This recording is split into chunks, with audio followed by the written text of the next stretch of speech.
Isomerism already study कर लिया है, ठीक है। अब जो है हम ऑप्टिकल आइसोमेरिज्म की बात करेंगे, जो कि एक also type of stereo isomerism होता है। ये हम ऑलरेडी स्टडी कर चुके हैं, ठीक है। तो आज की क्लास के अंदर हम स्टार्ट करेंगे with optical isomerism. So let's start with optical isomerism. देखो, ऑप्टिकल आइसोमेरिज्म कौन से कंपाउंड शो करते हैं? वो कंपाउंड्स जिनका सेम मॉलिक्यूलर फॉर्मूला होता है, जिनका सेम मॉलिक्यूलर फॉर्मूला होगा, सेम स्ट्रक्चरल फॉर्मूला होगा, सेम स्ट्रक्चरल फॉर्मूला होगा, they have same structural formula. Difference कहां आएगा? डिफरेंस आएगा इन बिहेवियर टूवर्ड्स, किसके लिए? प्लेन पोलराइज्ड लाइट के लिए। Difference in behaviour towards PPL, ठीक है। सबसे पहले समझते हैं कि ऑप्टिकल आइसोमेरिज्म, ऑप्टिकल आइसोमेरिज्म वो कंपाउंड शो करते हैं जिनका सेम मॉलिक्यूलर फॉर्मूला होता है, सेम स्ट्रक्चरल फॉर्मूला होता है, पर डिफरेंस कहां आता है? In behaviour towards PPL।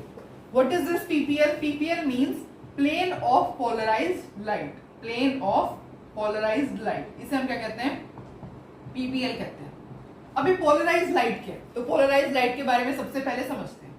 देखो, सपोज आपने कोई भी एक यहां पर बल्ब लिया, ठीक है, ये बल्ब है, सपोज ऐसे, मेरी ड्राइंग थोड़ी ऐसी है, तो बल्ब इसको आप कंसीडर करना, ये बल्ब आपने लिया, ठीक है। अब ये बल्ब जो है, इसके अंदर सपोज येलो लाइट है, ये येलो लाइट वाला बल्ब है, ठीक है, ये येलो लाइट दे रहा है। अब येलो लाइट का अगर आप एग्जाम्पल लोगे तो येलो लाइट क्या होता है? येलो लाइट एक मोनोक्रोमैटिक लाइट होती है। It is example of monochromatic light. Yellow light एक मोनोक्रोमैटिक लाइट होती है। अगर आप मोनोक्रोमैटिक लाइट के बारे में थोड़ा मतलब डिटेल में सुनना चाहोगे तो मोनोक्रोमैटिक लाइट जो होती है, इसकी जो वेव्स होती है ना, वेव्स ऑफ सेम वेवलेंथ, इसकी जो वेव्स होंगी उनकी वेवलेंथ क्या रहेगी? सेम। इसकी जो वेव्स होती है उनकी वेवलेंथ रहती है सेम, ठीक है। तो मोनोक्रोमैटिक लाइट क्या होती है? मोनोक्रोमैटिक लाइट की जो वेव्स होती हैं उनकी सिंगल वेवलेंथ होती है, वेव्स ऑफ सेम वेवलेंथ या फिर ऑफ ओनली वन वेवलेंथ, ठीक है। अब इनकी जो वाइब्रेशंस होती है ना, मोनोक्रोमैटिक लाइट की जो वाइब्रेशंस होती हैं, they travel in all planes, वो सारे प्लेन्स के अंदर होती है। वाइब्रेशंस जो होती हैं वो सारे प्लेन्स को कवर करती हैं। Even such ray has its vibration in all planes, ठीक है। तो ये हो गया मोनोक्रोमैटिक लाइट। मोनोक्रोमैटिक लाइट के बारे में आपको स्टडी करने की इतनी कुछ खास जरूरत नहीं है, ये तो मैंने ऐसे ही बता दिया आपको फॉर जनरल नॉलेज के लिए कि जो येलो लाइट होती है वो it is example of the monochromatic light. चलो हम आगे बढ़ते हैं। देखो, जो बल्ब है, बल्ब ये जो लाइट होगी ये ऐसे ट्रेवल करेगी। तो अब ये लाइट, अभी हमने यहाँ देखा था ना, येलो लाइट है, मोनोक्रोमैटिक लाइट है। मोनोक्रोमैटिक लाइट का मतलब सारे प्लेन्स में ट्रेवल करती है, अभी आपने देखा होगा लिखा, ठीक है। तो सारे प्लेन्स के अंदर तो इस टाइप की कुछ लाइट हो जाएगी, ये सारे प्लेन्स के अंदर लाइट ट्रेवल कर रही है, इसका क्या मतलब है?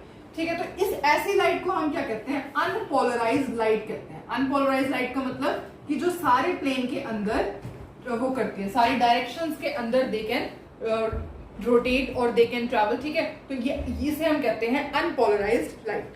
अच्छा, अब आपने अनपोलराइज्ड लाइट को अगर एक ये क्या निकोल प्रिज्म में से पास किया, दिस इज निकोल प्रिज्म। अगर आपने अनपोलराइज्ड लाइट को निकोल प्रिज्म से पास किया, अब निकोल प्रिज्म एक स्पेशल टाइप का प्रिज्म होता है जो कि किसका बना होता है? कैल्साइट का बना होता है। It is made of the calcite. Calcite क्या होता है? कैल्साइट इज कैल्साइट लिखो यहाँ पे, calcite is a crystalline form of CaCO3। Crystalline form होती है किसकी? CaCO3 की, ठीक है। तो निकोल प्रिज्म से अगर सपोज आपने अनपोलराइज्ड पास किया, निकोल प्रिज्म क्या होता है? निकोल प्रिज्म बना होता है कैल्साइट से। What is calcite? कैल्साइट एक क्रिस्टलाइन फॉर्म होता है CaCO3 से। जैसे ही आपने अनपोलराइज्ड निकोल प्रिज्म से पास की है तो उस वो जो डिफरेंट प्लेन्स के अंदर ट्रेवल कर रही थी, अब वो सिंगल प्लेन के अंदर हो जाएगी, ठीक है। मतलब कि इसका जो वेव मोशन होगा वो किसके अंदर रिस्ट्रिक्ट हो जाएगा? सिर्फ wave motion is restricted to only one plane. यहाँ पर जो है एक ही प्लेन में इसका जो है वेव मोशन रिस्ट्रिक्टेड है। आपको एक एक्सपेरिमेंट क्लियर हुआ? सबसे पहले आपने बल्ब लिया था, बल्ब के अंदर एक बल्ब वो लेना जो येलो लाइट दे रहा हो, ठीक है। Yellow light is an example of monochromatic light. Monochromatic light के अगर आप वो देखोगे फीचर, तो मोनोक्रोमैटिक लाइट जो होती है वो सारी डायरेक्शन के अंदर उसका वेव मोशन होता है। ठीक है, तो उस ऐसी लाइट को हम अनपोलराइज्ड लाइट कहते हैं। तो जैसे ही आपने अनपोलराइज्ड लाइट निकोल प्रिज्म में से पास करवाओगे, निकोल प्रिज्म कैल्साइट का बना होता है। कैल्साइट क्या होता है? क्रिस्टलाइन फॉर्म ऑफ CaC होता है। कैल्शियम कार्बोनेट की क्रिस्टल की फॉर्म लोगे तो उसे कैल्साइट कहते हैं। ठीक है, जैसे ही आप इसे निकोल प्रिज्म में से पास करोगे तो जो ये लाइट थी, ये जो वेव मोशन था, ये कैसा हो जाएगा? ऐसा। मतलब अब ये डिफरेंट प्लेन्स में ट्रैवल कर रहा था, अब ये सिर्फ एक प्लेन में ट्रैवल करेगा। ऐसी लाइट को हम कहते हैं PPL, that is polarised light. इस लाइट को हम क्या कहते हैं? This is known as polarised light. और जो इसके लिए पोलराइज्ड लाइट, और जिस प्लेन के अंदर ये होती है, plane corresponding to the polarised light, उसे हम क्या कहते हैं? Plane of polarised light. ठीक है, पोलराइज्ड लाइट का जो प्लेन कॉरेस्पॉन्ड करेगा उसे हम क्या कहेंगे? Plane of polarised light. I hope आपको क्लियर है। अब इसके अंदर निकोल प्रिज्म कैसे एक्ट करता है? पोलराइजर की तरह एक्ट करता है। पोलराइजर कैसे? क्योंकि इसने अनपोलराइज्ड लाइट को पोलराइज कर दिया, इस वजह से हम निकोल प्रिज्म यहाँ पे कैसे एक्ट कर रहा है? Act as a polariser. ठीक है, आई होप आपको इतना क्लियर है। चलो, इतना क्लियर है तो अब हम आगे चलते हैं। ये तो था एक एक्सपेरिमेंट, मतलब वैसे एक्सपेरिमेंट तो क्या, ये तो पोलराइज लाइट का आपको सिर्फ मतलब बताना था, तो इतना हो गया। अब हम समझेंगे ऑप्टिकल एक्टिविटी के बारे में, जो कि ऑप्टिकल आइसोमेरिज्म में बहुत ज्यादा इंपॉर्टेंट रोल प्ले करती है। तो ऑप्टिकल एक्टिविटी देखो, ऑप्टिकल एक्टिविटी वो सब्सटेंसेस जो कि रोटेट करते हैं PPL को, उन्हें हम क्या कहते हैं? Optically active substances. या फिर ऑप्टिकल एक्टिविटी की डेफिनेशन लिखोगे तो वो होती है tendency to rotate PPL, tendency to rotate PPL in different directions, in different direction. इस प्रॉपर्टी को हम क्या कहते हैं? इस प्रॉपर्टी को हम कहते हैं optical activity. Optical activity is what? Tendency to rotate PPL in different direction. ठीक है, यहाँ पे आप ऐसे भी लिख सकते हो प्लेन ऑफ पोलराइज्ड लाइट। अगर आपको पूरा लिखना है तो प्लेन ऑफ पोलराइज्ड लाइट भी लिख सकते हो, PPL भी लिख सकते हो, बात सेम ही है। ठीक है, polarised light in different direction, उसे हम क्या कहते हैं? ऑप्टिकल एक्टिविटी कहते हैं। ठीक है, अब आपने क्या करना है? सपोज आपने यहाँ पे एक पोलराइज्ड लाइट, ये क्या है? This is polarised light. अगर आपने यहाँ पे एक पोलराइज्ड लाइट ली और आपने इस लाइट को पास करवाया फ्रॉम ऑप्टिकली एक्टिव सब्सटेंस, या आपने ऑप्टिकली एक्टिव सब्सटेंस लिया, suppose this is optically active substance. अब यहाँ पे ऑप्टिकली एक्टिव सब्सटेंस, सपोज आपने यहाँ पे केन शुगर का सॉल्यूशन लिया, एक आपने बीकर लिया है। ठीक है, ऐसे मैं डायरेक्ट बीकर ही बना देती हूँ।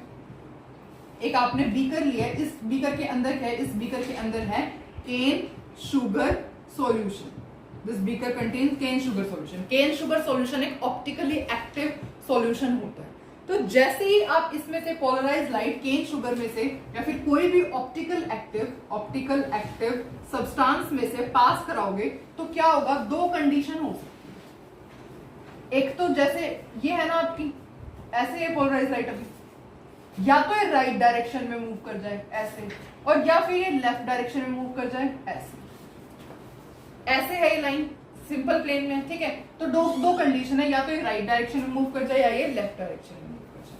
अगर ये राइट डायरेक्शन में मूव कर जाती है तो इसे हम कहते हैं, प्लस साइन से डिनोट करते हैं, और क्या कहते हैं? Dextro rotatory. चलो डेक्स्ट्रो रोटेटरी अभी, अगर राइट डायरेक्शन में मूव कर जाती है तो प्लस साइन से डिनोट करते हैं, और लेफ्ट साइड में रोटेट करती है ये तो उसे माइनस साइन में वो करते हैं। ठीक है, प्लस साइन कह लो या फिर स्मॉल d से भी रिप्रेजेंट करते हैं, माइनस या फिर स्मॉल l से भी रिप्रेजेंट करते हैं। ठीक है, इतना समझ में आया? यही दोनों क्या होते हैं? These are your optical isomers. यही क्या होते हैं? ऑप्टिकल आइसोमर्स होते हैं, ऑप्टिकल आइसोमर्स। जो सब्सटेंसेस जो कि रोटेट करते हैं PPL को इन राइट डायरेक्शन, उसे हम कहते हैं डेक्स्ट्रो रोटेटरी सब्सटेंसेस। और जो सब्सटेंसेस रोटेट करते हैं प्लेन ऑफ पोलराइज्ड लाइट को लेफ्ट डायरेक्शन में, उन्हें हम कहते हैं लीवो रोटेटरी। अभी हम इनकी डेफिनेशन लिखेंगे, पहले आप ये स्क्रीनशॉट ले लो। ठीक है, कि पोलराइज्ड लाइट को जब आपने केन शुगर सॉल्यूशन में से पास किया, केन शुगर सॉल्यूशन एक ऑप्टिकली एक्टिव सब्सटेंस होता है। जैसे ही आपने ये पोलराइज्ड लाइट इसमें से पास करोगे तो दो टाइप की कंडीशन हो सकती है, या तो राइट में मूव कर जाए या लेफ्ट में मूव कर जाए। राइट में मूव कर जाए तो प्लस या फिर डी के साइन से डिनोट करते हैं, लेफ्ट में मूव करता है तो एल या फिर माइनस साइन से डिनोट करते हैं। D means dextro rotatory and L का मतलब होता है लीवो रोटेटरी। आई होप आपको यहां तक समझ में आया। अब यहां तक समझ में आया तो आगे बढ़ते हैं। तो अब हम स्टडी करेंगे ऑप्टिकल एक्टिविटी के बारे में। आपको पता लग गया ऑप्टिकल एक्टिविटी क्या होती है, ठीक है। तो अब हम देखते हैं about optically active substances, optically active substances के बारे में। देखो ऑप्टिकली एक्टिव सब्सटेंसेस क्या होते हैं, जो कि रोटेट करते हैं, रोटेट पीपीएल। अब मैं पीपीएल ही लिखूंगी तो आप समझ जाना, प्लेन ऑफ पोलराइज्ड लाइट लिख रही हूं मैं, ठीक है। ऑप्टिकली एक्टिव सब्सटेंसेस क्या होता है, जो कि रोटेट करते हैं पीपीएल को। तो ये दो टाइप के होते हैं, डेक्स्ट्रोरोटेटरी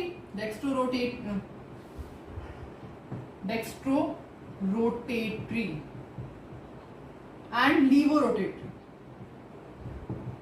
डेक्स्ट्रोरोटेटरी क्या होते हैं, डेक्स्ट्रोरोटेटरी सब्सटेंसेस वो सब्सटेंसेस होते हैं जो कि रोटेट करते हैं पीपीएल को, rotate PPL in right direction, rotate plane of polarised light in right direction, जो राइट डायरेक्शन के अंदर इसे रोटेट करते हैं। और लीवोरोटेटरी सब्सटेंसेस क्या होते हैं, ये रोटेट करते हैं पीपीएल को, rotate PPL in left direction. किस डायरेक्शन में, लेफ्ट डायरेक्शन, ठीक है। तो डेक्स्ट्रोरोटेटरी सब्सटेंसेस रोटेट करते हैं पीपीएल को इन राइट डायरेक्शन, एंड लीवोरोटेटरी क्या होते हैं, लेफ्ट डायरेक्शन में रोटेट करते हैं। अब अगर आपको ये मेजर करना है कि कितने एंगल से रोटेशन होती है, तो उसके लिए जो इंस्ट्रूमेंट यूज करते हैं वो होता है पोलैरिमीटर। पोलैरिमीटर एक ऐसा इंस्ट्रूमेंट है जो कि क्या मेजर करता है, मेजर एंगल ऑफ रोटेशन। क्या मेजर करता है, एंगल ऑफ रोटेशन मेजर करता है। Polarimeter is an instrument which is used to measure angle of rotation, ठीक है। एंगल ऑफ रोटेशन किसका, जिसे हम अल्फा से भी डिनोट करते हैं, of PPL, plane of polarised light. अगर सपोज मैं आपसे ऐसे पूछूं कि ये जो है कितने एंगल से, ये कितना एंगल है, थीटा, तो आप कैसे बताओगे ये थीटा, पोलैरिमीटर से बता सकते हो, ठीक है। पोलैरिमीटर एक इंस्ट्रूमेंट होता है which is used to measure angle of rotation. Angle of rotation को हम कैसे डिनोट करते हैं, अल्फा से डिनोट करते हैं, ठीक है। तो अगर आपको थीटा कैलकुलेट करना हो तो आप पोलैरिमीटर से ही कैलकुलेट कर सकते हैं, ठीक है। अच्छा, अब ये जो एंगल ऑफ रोटेशन होता है ये बहुत सारे फैक्टर्स पर डिपेंड करता है, it depends on many factors. तो अब हम वो स्टडी करते हैं। देखो, तो जिस एंगल ऑफ रोटेशन से through which the plane of polarised light has been rotated, वो बहुत सारे फैक्टर्स पर डिनोट करता है। डायरेक्ट लिखूं, अल्फा डिपेंड्स ऑन, बहुत सारे फैक्टर्स पर डिपेंड करता है। सबसे पहले आप लिखोगे नेचर ऑफ कंपाउंड, किस पे डिपेंड करता है, कौन सा कंपाउंड आपने यूज किया है। उसके बाद टेम्परेचर पे डिपेंड करता है, थर्ड वेवलेंथ पे डिपेंड करता है, ठीक है। और उसके बाद जो आपने लेंथ ली है, लेंथ किसकी लेंथ, सबसे पहले देखो नेचर ऑफ कंपाउंड, जो आप कंपाउंड यूज करोगे वो उसके ऊपर डिपेंड करेगा, ठीक है। टेम्परेचर, किस टेम्परेचर पे आपने एक्सपेरिमेंट कंडक्ट किया, उससे वेवलेंथ क्या है, लाइट की वेवलेंथ, ठीक है। Wavelength of light use, direct लिख लो, वेवलेंथ ऑफ लाइट, कौन सी आपने वेवलेंथ यूज की, ठीक है, उसके ऊपर डिपेंड करता है। और किस पे डिपेंड करता है, लेंथ ऑफ लिक्विड कॉलम पे डिपेंड करता है। ये कहां होता है length of liquid column, liquid column ये पोलैरिमीटर के अंदर होता है, ठीक है। तो लेंथ ऑफ लिक्विड कॉलम के ऊपर डिपेंड करता है। उसके बाद ये डिपेंड करता है कंसंट्रेशन ऑफ सॉल्यूशन पर, it also depends on concentration of solution पर भी डिपेंड करता है। तो ये जो फैक्टर्स हैं 1 2 हाँ, ये 5 फैक्टर्स के ऊपर जो है अल्फा डिपेंड करता है। अब अगर आपने टेम्परेचर ले रहे हो, टी से डिनोट कर, अगर आपने टेम्परेचर टी लिया है, वेवलेंथ सपोज आपने ली है 5893 एंगस्ट्रॉम, ठीक है। वेवलेंथ जो आपने लाइट यूज की है वो कितनी ली है, 5893 एंगस्ट्रॉम ली है। अगर सपोज आपने जो कंसंट्रेशन ली है वो 1 ग्राम ली है ऑफ सोल्यूट, 1 ग्राम आपने सोल्यूट की कंसंट्रेशन ली है, कितने ml ऑफ सॉल्यूशन के अंदर, 1। अगर सपोज आपने इन 1 ml ऑफ सॉल्यूशन के अंदर ली है, ठीक है। और अगर आपने, और क्या रहेगा, हाँ, लेंथ अगर सपोज आपने लिक्विड कॉलम की 10 सेंटीमीटर ली है, तो जो आपका अल्फा होगा, यहाँ पे टेम्परेचर, यहाँ पे देखो ये क्या होता है, this is the representation of specific rotation. अगर आपने ये सारी चीजें यूज की है ना, तो हम क्या बोलेंगे, स्पेसिफिक रोटेशन। स्पेसिफिक, ये क्या होता है, स्पेसिफिक रोटेशन का साइन होता है, this is the sign of specific rotation. तो जो स्पेसिफिक रोटेशन होती है उसे हम क्या कहते हैं, उसका फॉर्मूला होता है observed angle of rotation, observed angle of rotation divide by में एल इनटू में डेंसिटी, डी लिख लो यहाँ पे डायरेक्ट, ठीक है, एल इनटू में डी। तो स्पेसिफिक रोटेशन आप ऐसे जो है कैलकुलेट कर सकते हो, ठीक है। तो जो हमने क्या सीखा कि जो एंगल ऑफ रोटेशन होता है वो इन 5 फैक्टर्स के ऊपर डिपेंड करता है। अब इन 5 फैक्टर्स के ऊपर डिपेंड करता है। अब अगर आपने ये सारी की सारी यूनिट्स ली है तो उस रोटेशन को आप वो नहीं कहोगे, एंगल ऑफ रोटेशन नहीं कहोगे, फिर आप कहोगे स्पेसिफिक रोटेशन, क्योंकि आपने सारी जो है यूनिट्स को बिल्कुल स्टैंडर्ड फॉर्म में यूज किया, ठीक है। तो उसको आप क्या कहोगे, स्पेसिफिक रोटेशन कहोगे। स्पेसिफिक रोटेशन का जो फॉर्मूला होता है वो होता है observed angle rotation divide by में L इनटू में D। L क्या है यहाँ पे लेंथ है और D क्या है यहाँ पे डेंसिटी है, दिस इज डेंसिटी, ठीक है। L D यहाँ पे क्या होती है, डेंसिटी होती है, या फिर ऐसे भी कह सकते हो, या फिर weight in grams of solute. Solute जो आपने लिया है ना उसका वेट भी कह सकते हो, ठीक है। इन 1 ml, ये वाला इन 1 ml of solution, in 1 ml of solution, ठीक है, या फिर डायरेक्ट डेंसिटी भी कह सकते हो। तो this is all about the specific rotation. अब हम एक न्यूमेरिकल सॉल्व करेंगे स्पेसिफिक रोटेशन के ऊपर। अब ये जो है स्पेसिफिक रोटेशन के ऊपर न्यूमेरिकल है जो हम सॉल्व करते हैं। देखो, concentration of optically active compound in chloroform is, ये क्या है, गिवन है आपको, कंसंट्रेशन गिवन है, ये क्या है, ये आपको सॉल्यूट की है और ये क्या है, सॉल्यूशन, ठीक है। अब portion of this solution in 5 centimetre polarimeter tube, ये क्या है, लेंथ ऑफ द ट्यूब है, polarimeter tube, causes rotation of, rotation कितनी है, -0.6 डिग्री, कैलकुलेट स्पेसिफिक रोटेशन। तो हमें पता है स्पेसिफिक रोटेशन का क्या फॉर्मूला होता है, स्पेसिफिक रोटेशन का फॉर्मूला होता है observed angle of rotation, observed angle of rotation divide by में L इनटू में D, ठीक है। ऑब्जर्व्ड एंगल ऑफ रोटेशन क्या है यहाँ पे, एंगल ऑफ रोटेशन -0.6 डिग्री, ठीक है। लेंथ कितनी है, लेंथ आपको गिवन है 5 सेंटीमीटर, पर आप यहाँ पे मेंशन करना, ये जो L होता है ना ये हमेशा डेसीमीटर में होना चाहिए, L must be in decimetre always, ठीक है। तो 5 सेंटीमीटर को अगर आप डेसीमीटर में कन्वर्ट कर दोगे तो ये कितना आ जाएगा, that will be equal to 0.5 decimetre, ठीक है। तो यहाँ पे क्या आएगा, 0.5 इनटू में D डेंसिटी है, ठीक है, मतलब कि आप ऐसे कह लो, या फिर weight of solute in 1 ml of solution, 6.15 divide by में 100 ml ऑफ सॉल्यूशन दिया हुआ है आपको, ठीक है। तो इसको सॉल्व करने के बाद आपका आंसर क्या आएगा, -19.5 डिग्री। तो ये क्या हो जाएगा आपका स्पेसिफिक रोटेशन, ठीक है। स्पेसिफिक रोटेशन के ऊपर बहुत कम न्यूमेरिकल्स आते हैं, ठीक है। तो पर हमने कोई टॉपिक स्किप नहीं करना था, दैट्स व्हाई मैंने आपको बता दिया, ठीक है। अदरवाइज आपको ये फॉर्मूला कोई इतना मुश्किल भी नहीं है, ठीक है, you can easily learn this and specific rotation, ठीक है। तो अब हम मूव करते हैं कायरलिटी पे। तो अब हमारा जो मेन टॉपिक होगा वो होता है कायरलिटी। अब कायरलिटी क्या होता है और कायरल कार्बन, कायरल मॉलिक्यूल्स, ये सब क्या होते हैं अब हम स्टडी करेंगे। देखो, कायरलिटी क्या होती है, कायरलिटी या फिर कायरल कोई भी सब्सटेंस कैसे देखते हैं, उसके लिए 4 कंडीशन होती है। सबसे पहले तो जो सब्सटेंस है आपका वो डाइसिमेट्रिक होना चाहिए, उसके अंदर COS और POS। अब COS POS क्या है, COS होता है सेंटर ऑफ सिमेट्री, POS होता है प्लेन ऑफ सिमेट्री। ये दोनों टर्म्स जो हैं मैं इसके लिए अलग से वीडियो अपलोड करूंगी, ये एलिमेंट्स ऑफ सिमेट्री होते हैं, ठीक है। तो अभी आप सिर्फ ये समझो, COS centre of symmetry, POS plane of symmetry. इनके कायरलिटी के अंदर सेंटर ऑफ सिमेट्री प्रेजेंट नहीं होता, प्लेन ऑफ सिमेट्री प्रेजेंट नहीं होता। और जो मेन इसकी कंडीशन होती है वो ये होती है non super imposable mirror image of each other, non super imposable mirror image of each other. ये क्या होता है, कायरलिटी।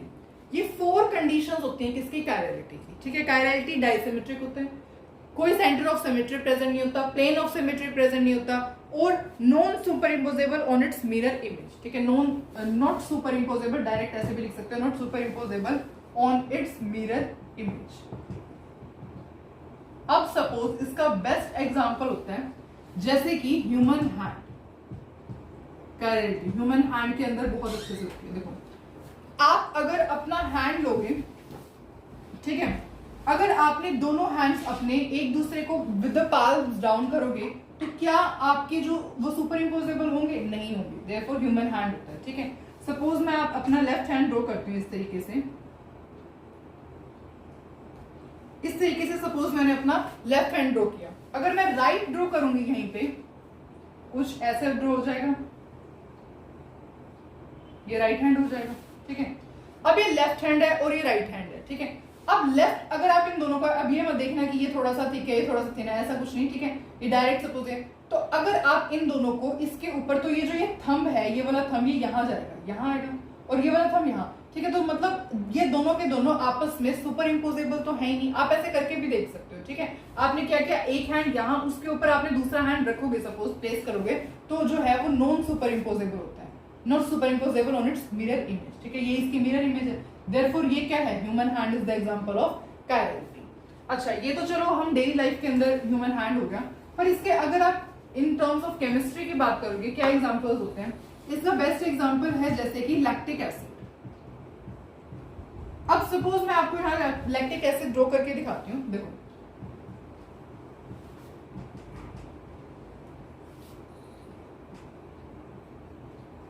अब ये है, दिस इज लैक्टिक एसिड। अब अगर मैं कहूँ आपको इसकी मिरर इमेज ड्रॉ करनी है, तो कैसे ड्रॉ करोगे? ये लेफ्ट में, ये राइट में चला जाएगा, ये लेफ्ट में है, ये राइट में आ जाएगा, ठीक है।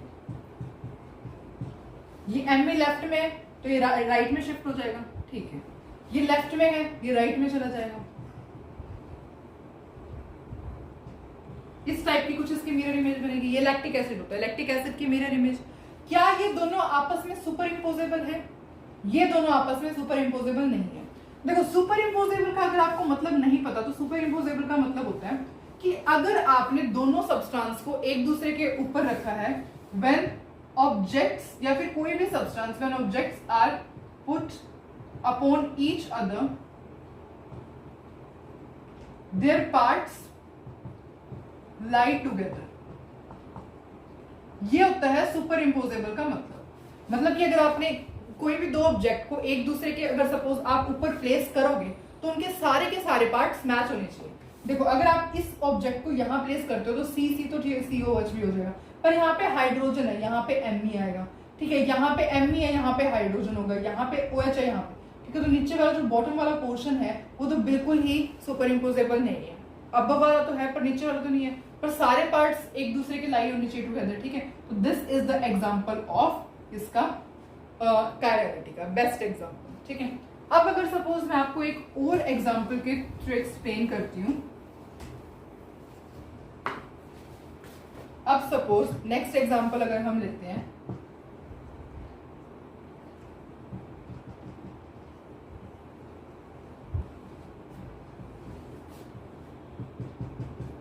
अब इसकी मिरर इमेज कैसे ड्रॉ करोगे? Me तो एज इट इज रहेगा, ये Me, ये लेफ्ट हैंड साइड है, राइट हैंड साइड चला जाएगा, राइट हैंड साइड। ये लेफ्ट है, सो ये राइट है, ये लेफ्ट हैंड साइड आ जाएगा, C है। ये ET ऐसे लेफ्ट में है, ये क्या हो जाएगा यहाँ पे ऐसे ET।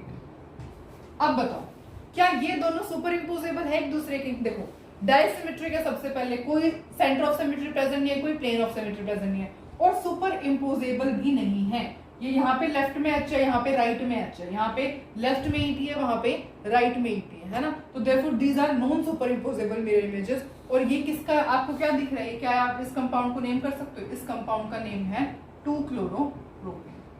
दिस इज 2-क्लोरोप्रोपेन, ठीक है। 2-क्लोरोप्रोपेन, ठीक है। तो two chloropropane is also an example of chirality, ठीक है। तो कायरलिटी का मतलब समझ में आया, ये चारों के चारों जो होते हैं फीचर्स होते हैं किसके? कायरलिटी। अच्छा, ये आपने कायरलिटी देख ली है। अब कायरल कार्बन किसे कहते हैं? कायरल कार्बन के बारे में समझते हैं। देखो, कायरल कार्बन क्या होता है? Chiral carbon is the carbon which has bonded to 4 different groups, bonded to 4 different groups. जिस कार्बन के पास 4 के 4 ग्रुप्स डिफरेंस हो गए ना, डिफरेंट हो गए, उन्हें हम कहते हैं। जैसे कि सपोज यहाँ पे यहाँ पे COH लगा दिया मैंने, यहाँ पे मैंने लगा दिया H, यहाँ पे मैंने लगा दिया OH, यहाँ पे मैंने लगा दिया M। अब इस सारे के सारे ग्रुप्स 4 के 4 ग्रुप्स डिफरेंट है, तो ये कार्बन कैसा है? Chiral carbon. इसे हम जनरली ऐसे स्टार से, एस्टेरिक से यूज करते हैं, ठीक है। This is chiral carbon. अगर इसके और फीचर के बारे में सुनोगे तो ये क्या होता है? एसिमेट्रिक होता है। This is asymmetric carbon. Asymmetric क्यों कहते हैं? क्योंकि ऐसे मॉलिक्यूल में कोई सिमेट्री प्रेजेंट होगी, कोई भी सिमेट्री नहीं है। देयरफॉर ये क्या होता है? Lack of symmetry. देयरफॉर इसे हम क्या कहते हैं? एसिमेट्रिक कार्बन कहते हैं। दिस इज एसिमेट्रिक कार्बन, ठीक है। अच्छा, इसे हम क्या कहते हैं? स्टीरियो सेंटर भी कहते हैं, also known as stereo centre या फिर स्टीरियोजेनिक सेंटर। कायरल कार्बन, ये सब इसके नेम होते हैं किसके? कायरल कार्बन के, ठीक है। तो और यही क्या होता है, ये कायरल कार्बन ही रिस्पॉन्सिबल होता है ऐसे ऑर्गेनिक कंपाउंड्स में जिनके पास कायरल कार्बन होता है ना, कायरल कार्बन रिस्पॉन्सिबल होता है किसके लिए, ऑप्टिकल एक्टिविटी। तो आई होप आपको समझ में है। तो दिस इज कायरल कार्बन। अब कायरल कार्बन के बाद हम समझते हैं कायरल मोलिक्यूल के बारे में। What is chiral molecule? देखो कायरल मोलिक्यूल क्या होता है, जिस भी मोलिक्यूल के पास एक कायरल कार्बन होगा, हैव वन कायरल कार्बन, उसे हम कायरल मोलिक्यूल कहते हैं। हैव वन कायरल कार्बन, उसे हम कायरल मोलिक्यूल कहते हैं। सपोज मैं आपको यहां पर ऐसा कुछ ड्रॉ करूं, अभी क्या है, ये सेंटर में कार्बन है जिसके पास 4 के 4 ग्रुप्स डिफरेंट है।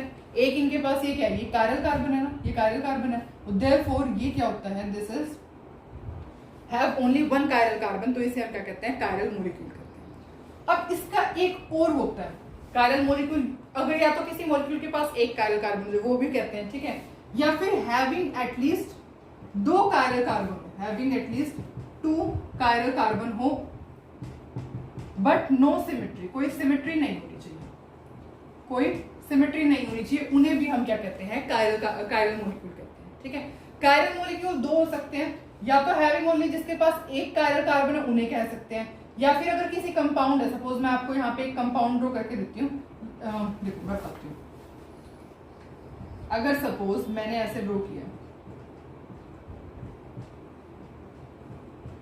अब बताओ ये कायरल मोलिक्यूल है या नहीं? तो आप देखोगे एक तो ये कार्बन है, ठीक है, ये कार्बन COH से अटैच है, OH से अटैच है, हाइड्रोजन से अटैच है, और नीचे वाले पूरे ग्रुप से अटैच है, तो ये कायरल कार्बन है ना। ये भी कायरल कार्बन है, ये ऊपर पूरे ये ग्रुप से अटैच है, यहाँ OH से अटैच है, यहाँ H से अटैच है, यहाँ COH से अटैच है। तो आप बोलोगे यहाँ पे एटलीस्ट 2 कायरल कार्बन तो है ही, ठीक है, 2 कायरल कार्बन है, लेकिन कोई सिमेट्री नहीं होनी चाहिए। पर यहाँ अगर आप इसे ऐसे बीच में से कट करोगे तो ये बिल्कुल एग्जैक्टली सेम है। यहाँ ड्रॉ करके दिखाऊं, देखो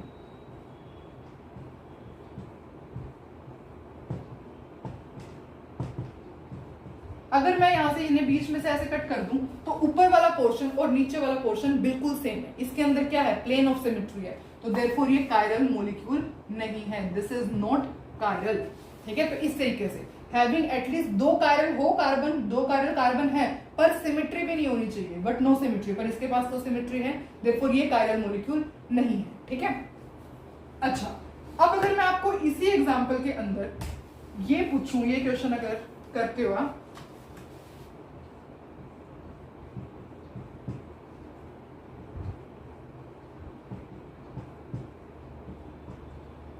अब बताओ ये कायरल है, देखो ये कार्बन है, COH, OH, H, और नीचे वाले पूरे डिफरेंट ग्रुप से अटैच है, ये कायरल कार्बन है। ये कार्बन नीचे COH, यहाँ पे H, यहाँ पे OH, ऊपर पूरे ये दोनों, तो 2 कायरल कार्बन तो होंगे। क्या इसमें कोई सिमेट्री है? कोई सिमेट्रिक नहीं है। कैसे कट करोगे, कोई सिमेट्री है ही इसके अंदर। देयरफॉर ये क्या है, दिस इज कायरल मोलिक्यूल। आप इस तरीके से वो देखो यहाँ पर जो है आइडेंटिफाई करना बहुत ईजी है, क्योंकि आप यहाँ पे जिसके पास एक कायरल कार्बन उसे डायरेक्ट कह दोगे कि हाँ ये कायरल है। लेकिन अगर कोई कंपाउंड, ऐसा कंपाउंड आ जाए जहां पर 2 कायरल कार्बन हो जाए, फिर आपको एक बात ध्यान रखनी है कि कोई सिमेट्री नहीं होनी चाहिए उस मोलिक्यूल में। ठीक है, at least 2 chiral carbon but no symmetry, कोई सिमेट्री नहीं होनी चाहिए, तो उसे हम क्या कहेंगे, कायरल मोलिक्यूल कहेंगे। आई होप आपको समझ में आया। अब एक बात जो मैं मिस कर गई हूं वो आपको बताना कायरल कार्बन में, वो ये है कि chiral carbon always sp3 hybridise होता है। ठीक है, तो आप प्लीज ऐड कर लेना, यहाँ पे लिख सकते हो आप, जो कायरल कार्बन होता है ना वो sp3 हाइब्रिडाइज होता है, ऑलवेज sp3 हाइब्रिडाइज। ठीक है, तो कायरल कार्बन की एक और प्रॉपर्टी होती है sp3 hybridise. I am sorry, मैं बताना भूल गई थी, पर अब मुझे ध्यान आ गया, तो देयरफॉर आप लिख लो कायरल कार्बन क्या होता है, sp3 हाइब्रिडाइज होता है। ठीक है, चलो अब हम कुछ क्वेश्चंस प्रैक्टिस करें सो दैट हमें कायरलिटी के बारे में और अच्छे से समझ में आए। तो अब हम क्वेश्चंस प्रैक्टिस करेंगे। अच्छा, सबसे पहले आप ये मॉलिक्यूल बताओ, ये क्या मॉलिक्यूल कायरल है? देखो कायरल के अंदर हमने क्या कंडीशन पढ़ी थी, कायरल के अंदर हमने पढ़ा था POS नहीं होना चाहिए, POS कोई POS नहीं है, कोई COS नहीं है, सेंटर ऑफ सिमेट्री भी नहीं है, यहाँ पर मॉलिक्यूल बिल्कुल डायसिमेट्रिक है। ये क्या है, कायरल कार्बन प्रेजेंट है, क्या है, सिंगल बॉन्ड है, देयरफॉर sp3 हाइब्रिडाइज्ड है। पर अब आप ये चेक करो कि क्या ये नॉन सुपर इम्पोजेबल है अपनी मिरर इमेज पे। तो इसकी मिरर इमेज ड्रॉ करके देखते हैं। राइट वाला लेफ्ट में चला जाएगा।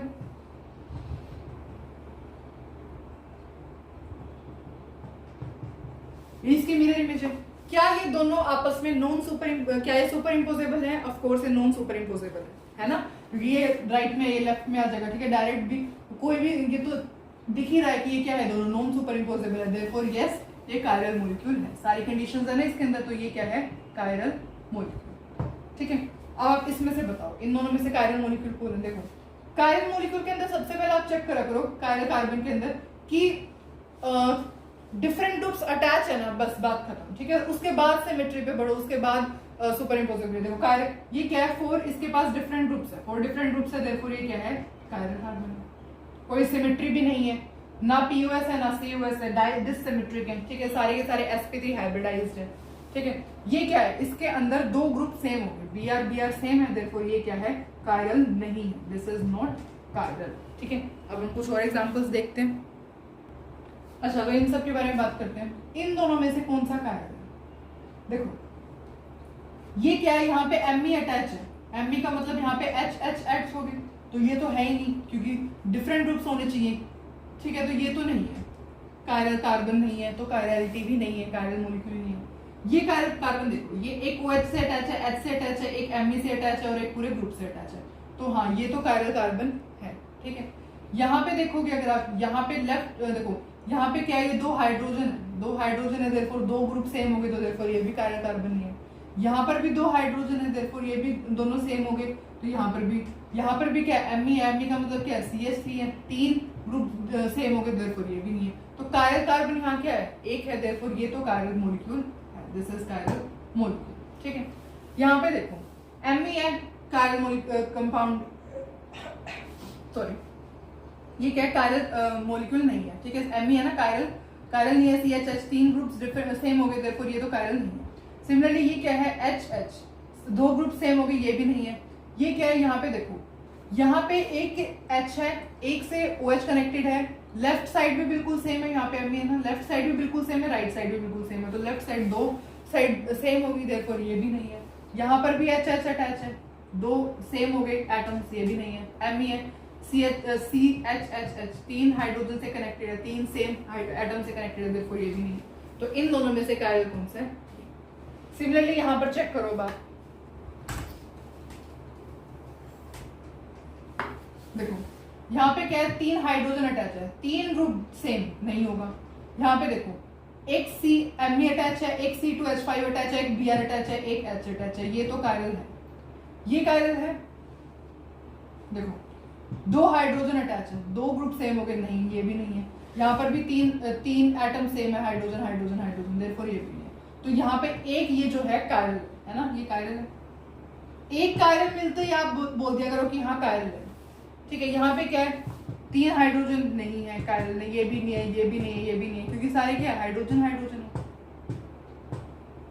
ये सारे हाइड्रोजन है, दीज आर ऑल हाइड्रोजन, ठीक है। तो ये भी नहीं है, तो ये क्या है, ये 3 सेम ग्रुप से कनेक्टेड है। ये हमें तो 4 डिफरेंट ग्रुप्स चाहिए होते हैं ना, ये भी 2 सेम से कनेक्टेड है, 2 सेम से, ठीक है। तो ये भी नहीं है, ठीक है। तो कायरल कौन सा है? अब इसमें चेक करो आप,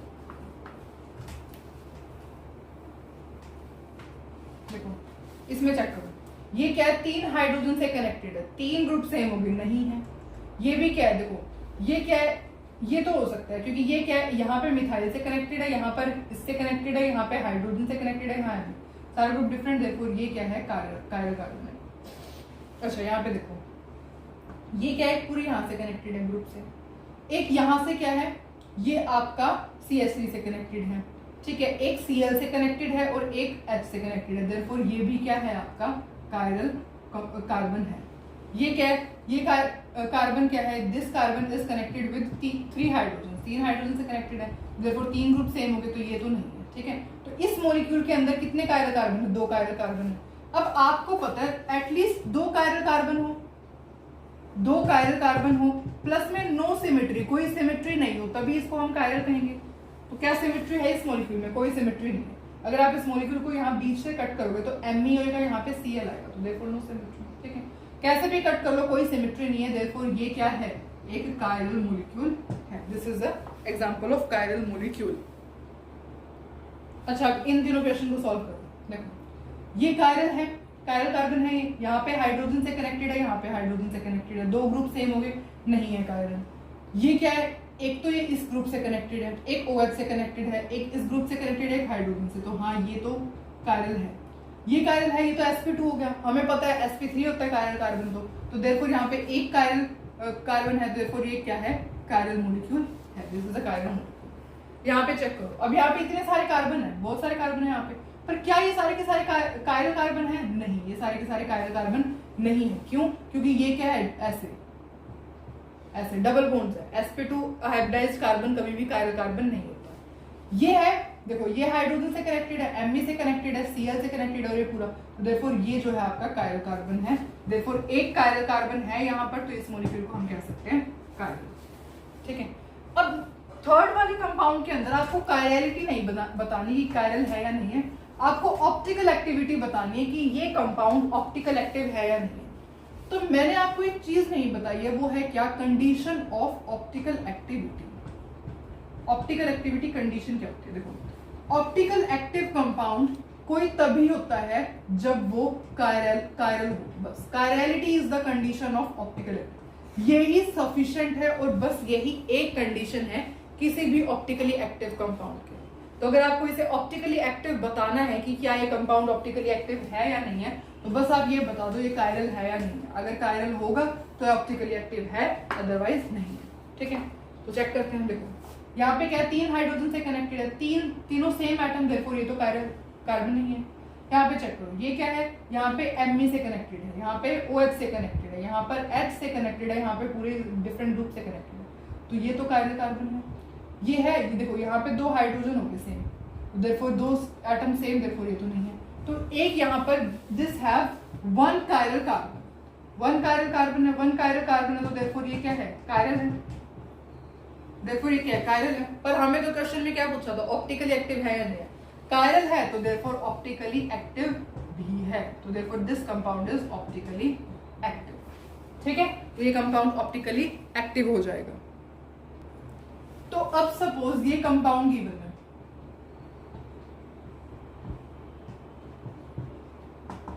ये क्या है, ये हम ऑलरेडी स्टडी कर चुके हैं। देखो इसके अंदर आपको बताना है कि ये ऑप्टिकली एक्टिव है या नहीं है। तो पहले चेक करते हैं, ये कार्बन देखो, ये COH से कनेक्टेड है, यहाँ पे OH से कनेक्टेड है, यहाँ लेफ्ट साइड में H से कनेक्टेड है, यहाँ नीचे पूरे बॉटम में डिफरेंट ग्रुप है, देयरफॉर ये तो कायरल कार्बन है। नेक्स्ट ये देखते हैं, ये कार्बन कायरल है, ये ऊपर बिल्कुल डिफरेंट ग्रुप से कनेक्टेड है, लेफ्ट में OH से कनेक्टेड है, राइट में H से, नीचे भी COH, तो ये भी कायरल कार्बन है।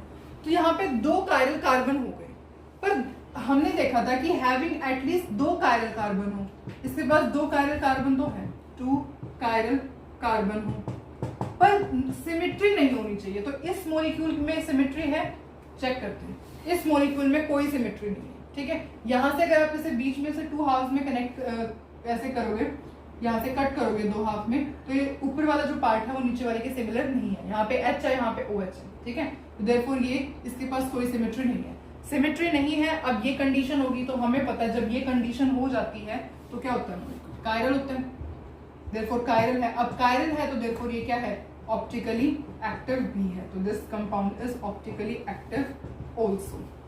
ठीक है, तो अब हम स्टडी करेंगे कायरलिटी के बारे में। तो हमने स्टडी कर लिया कि chiral carbon, chiral molecule, chiral substance कैसे आइडेंटिफाई करते हैं। ठीक है, अब हम स्टडी करते हैं about A chiral. A chiral की कंडीशंस बिल्कुल कायरल से अपोजिट होती है। देखो उसके अंदर हमने क्या लिखा था कि डिसिमेट्रिक होता है, ए कायरल जो होता है सिमेट्रिकल होता है, दिस इज सिमेट्रिकल। नेक्स्ट उसके अंदर हमने मेंशन किया था COS नहीं होता, सेंटर ऑफ सिमेट्री नहीं होता, इसके अंदर सेंटर ऑफ सिमेट्री होता है। मेंशन किया था उसके अंदर हमने POS नहीं होता, यहाँ पर POS होता है। उसके अंदर हमने मेंशन किया था नॉन सुपर इम्पोजेबल होता है ऑन इट्स मिरर इमेज, पर यहाँ पर ये सुपर इम्पोजेबल होता है on it's mirror image, super imposable on it's mirror image. ठीक है, तो बिल्कुल डिफरेंट कंडीशंस होती है किससे, कायरल से। तो ये चारों की चारों कंडीशन किसकी होती है, ए कायरल की। ठीक है, जैसे कि सपोज मैं यहाँ पे आपका लेटर ए बनाऊं, अब इसको हम पहले तो इक्वल पार्ट्स में कट कर सकते हैं। ये वाला जो है लेफ्ट पार्ट, ये राइट पार्ट के बिल्कुल सुपर इम्पोजेबल है, ठीक है, हाफ में कट कर दिया, सिमेट्रिकल है ना मतलब कि, तो ये क्या है, this molecule is a chiral, this is a chiral molecule, ठीक है। अब इसका एक एग्जांपल जैसे कि CH4 है,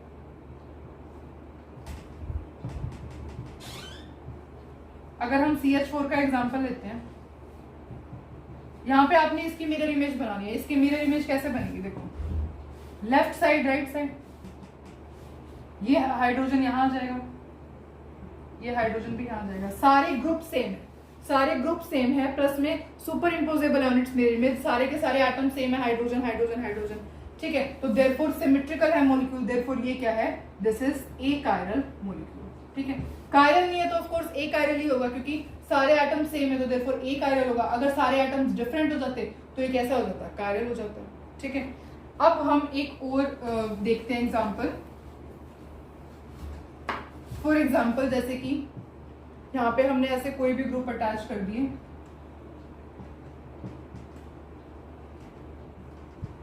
अब इसकी मिरर इमेज ड्रॉ करेंगे तो कैसे आएगी, यहाँ एमई कहाँ है, इसको ऐसे डैश से रिप्रेजेंट करना, एमई लेफ्ट राइट में, यहाँ क्या कहाँ चला जाएगा, लेफ्ट में, यहाँ पर ये राइट में है तो ये लेफ्ट में आ जाएगा, और ये ऐसे, तो ये इसकी मिरर इमेज होगी। अब क्या आपस में दोनों मिरर इमेज सुपर इम्पोजेबल है, आप देख ही रहे हो, यहाँ पे दो ग्रुप सेम, मतलब सुपर इम्पोजेबल है, सारे के सारे एटम सेम है, यहाँ पे Cl है, यहाँ पे Cl, ME hydrogen hydrogen ME, therefore super imposable है एक दूसरे की, ठीक है। और कैसे है, सिमेट्रिकल है, और प्लस में अगर आपको ये चेक नहीं करना ए कायरल है या नहीं है, तो आप ये चेक करो कायरल है या नहीं है, दो ग्रुप सेम है, देयरफॉर कायरल तो नहीं है, कायरल नहीं है तो कैसा होगा, ए कायरल है। सिमिलरली यहाँ पे दो ग्रुप सेम है, कायरल तो नहीं है, कायरल नहीं है तो कैसा है, ये ए कायरल मॉलिक्यूल है, ठीक है। This is the conditions of A chirality, इस तरीके से हम ए कायरलिटी को चेक करते हैं। अब हम कुछ क्वेश्चंस देखते हैं, कायरलिटी के ऊपर ही देखेंगे, बिकॉज जो चीज कायरल नहीं है वो ए कायरल ही होगी फिर, ठीक है। और उसमें भी कुछ एक्सेप्शंस आते हैं जो कि हम नेक्स्ट लेक्चर के अंदर स्टडी करेंगे, पर अभी हम क्वेश्चंस डिस्कस करते हैं। देखो, अब हमें फर्स्ट क्वेश्चन के अंदर बताना है विच इज कायरल, कौन सा कायरल। सबसे पहले आइसोब्यूटेन चेक करते हैं। आइसोब्यूटेन का मतलब ये है, ठीक है, ये क्या है, इसके साथ 3 हाइड्रोजन अटैच है, 3 हाइड्रोजन, देयरफॉर 3 ग्रुप सेम हो गए, तो ये तो कायरल नहीं है।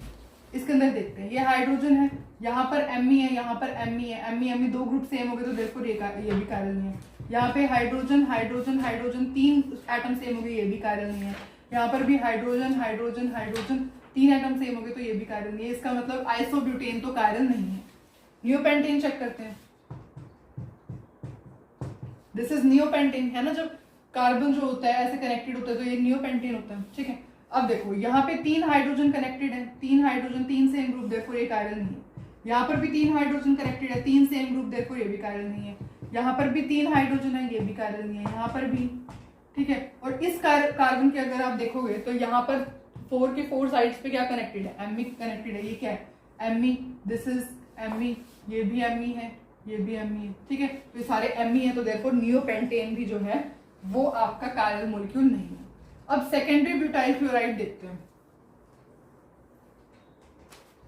सेकेंडरी ब्यूटाइल क्लोराइड का मतलब सेकेंडरी कार्बन पे Cl। सेकेंडरी कार्बन कैसे देखते हैं, एक कार्बन जब 2 कार्बन से कनेक्टेड होते हैं तो वो सेकेंडरी कार्बन होते हैं, तो सेकेंडरी कार्बन पर क्लोरीन, ठीक है। यहाँ पे क्या है, 3 हाइड्रोजन से कनेक्टेड है, तो ये तो कायरल नहीं है, 3 एटम सेम होंगे ना। यहाँ पे देखो, एक यहाँ पे एमई से कनेक्टेड है, ये सी यहाँ पर इथाइल से कनेक्टेड है, यहाँ पर हाइड्रोजन से यहाँ पे Cl पे, तो ये तो क्या है, ये तो कायरल हो गया, ठीक है। ये कार्बन है 2 हाइड्रोजन से कनेक्टेड है, 2 सेम ग्रुप, देयरफॉर ये कायरल नहीं है। ये वाला कार्बन 3 हाइड्रोजन से कनेक्टेड है, 3 सेम ग्रुप, देयरफॉर ये भी कायरल नहीं है। तो इसके अंदर एक कायरल कार्बन है, therefore secondary butyl chloride is the chiral molecule, ये कायरल है, ठीक है। अब सेकेंड क्वेश्चन के अंदर आपने ये बताना है कि how many chiral carbon are present in this compound. इस कंपाउंड में कितने कायरल कार्बन प्रेजेंट है। देखो, यहाँ पे 3 हाइड्रोजन कनेक्टेड है, तीनों सेम ग्रुप, देयरफॉर ये तो कायरल नहीं है। यहाँ पे क्या है, एक एमई से कनेक्टेड है, एक Cl से कनेक्टेड है, एक ये पूरे ग्रुप से कनेक्टेड है और एक हाइड्रोजन से, चारों डिफरेंट ग्रुप, देयरफॉर ये कायरल। यहाँ पे देखो, ये क्या है, यहाँ पे ये इस पूरे ग्रुप से कनेक्टेड है, यहाँ पे ये इस पूरे ग्रुप से कनेक्टेड है, बिल्कुल डिफरेंट है, और यहाँ पे क्या है, C2H5, यहाँ पे हाइड्रोजन, तो चारों ग्रुप डिफरेंट है, देयरफॉर ये भी क्या है, कायरल है, ठीक है। ये देखते हैं, ये क्या है, यहाँ पर एमई से कनेक्टेड है, यहाँ पर भी एमई से कनेक्टेड है, तो ये तो नहीं है कायरल। ये क्या है, तीनों हाइड्रोजन से कनेक्टेड है, ये हाइड्रोजन हाइड्रोजन हाइड्रोजन, तीनों सेम ग्रुप, देयरफॉर ये क्या है, कायरल नहीं है, ठीक है। तो ये क्या है, 2 कायरल कार्बन प्रेजेंट है। अब आपको पता होना चाहिए 2 कायरल कार्बन हो प्लस में सिमेट्री भी ना हो, तो इस कंपाउंड के अंदर कोई सिमेट्री है, यहां से कट करोगे इसको तो भी ये सिमेट्रिकल नहीं है, यहां से कट करोगे तो भी सिमेट्रिकल नहीं है, देयरफॉर ये क्या है, कायरल तो मॉलिक्यूल है, पर इसके अंदर कायरल कार्बन बताने थे ना हमें, कितने कायरल कार्बन है, 2 कायरल कार्बन है, इट हैव 2 कायरल कार्बन, ठीक है। इस तरीके से आप सॉल्व कर सकते हो। अब हम एक और क्वेश्चन ट्राई करते हैं। अब आपको इसके इन दोनों कंपाउंड्स में से बताना है कौन सा कायरल है। देखो ये सारे के सारे कार्बन क्या है, sp2 हाइब्रिडाइज है, क्यों, क्योंकि ऐसे लिंक है, ठीक है, सबके सब sp2 हाइब्रिडाइज है, sp2 हाइब्रिडाइज तो कभी कायरल होता ही नहीं। अगर ये कार्बन देखोगे तो ये भी sp2 हाइब्रिडाइज है, डबल बॉन्ड से कनेक्टेड है, तो ये भी sp2 है, तो ये मॉलिक्यूल तो कायरल नहीं है। अब इसके अंदर चेक करेंगे तो ये क्या है, ये 3 हाइड्रोजन से कनेक्टेड है, 3 एटम सेम है, 3 एटम सेम, इसका मतलब ये कायरल नहीं है। ये क्या है, ये C किससे कनेक्टेड है, एक मिथाइल से, एक इथाइल से, एक OH से और एक हाइड्रोजन से, चारों ग्रुप डिफरेंट है, देखो ये तो कायरल है। अब इसके अंदर C2H5 को अगर आप ऐसे करते हो, CH3CH ऐसे लिखते हो, तो ये दोनों हाइड्रोजन सेम से कनेक्टेड है, देखो ये भी कायरल नहीं है। और ये क्या, ये 3 हाइड्रोजन सेम से कनेक्टेड है, देखो ये भी कायरल नहीं है। तो इसके अंदर एक कायरल कार्बन है, तो इन दोनों कंपाउंड में से कौन सा कायरल है, this is the chiral molecule, ठीक है, ये कायरल मॉलिक्यूल। तो अब जो है हमने कायरलिटी, ए कायरलिटी और ऑप्टिकली एक्टिव सब्सटेंसेस के बारे में डिस्कस किए और इनके क्वेश्चंस डिस्कस किए। आई होप आपको सारे क्वेश्चंस अच्छे से समझ में आए। नेक्स्ट वीडियो के अंदर हम एनेंशियोमर स्टडी करेंगे और उसके बाद मिलते हैं नेक्स्ट वीडियो में।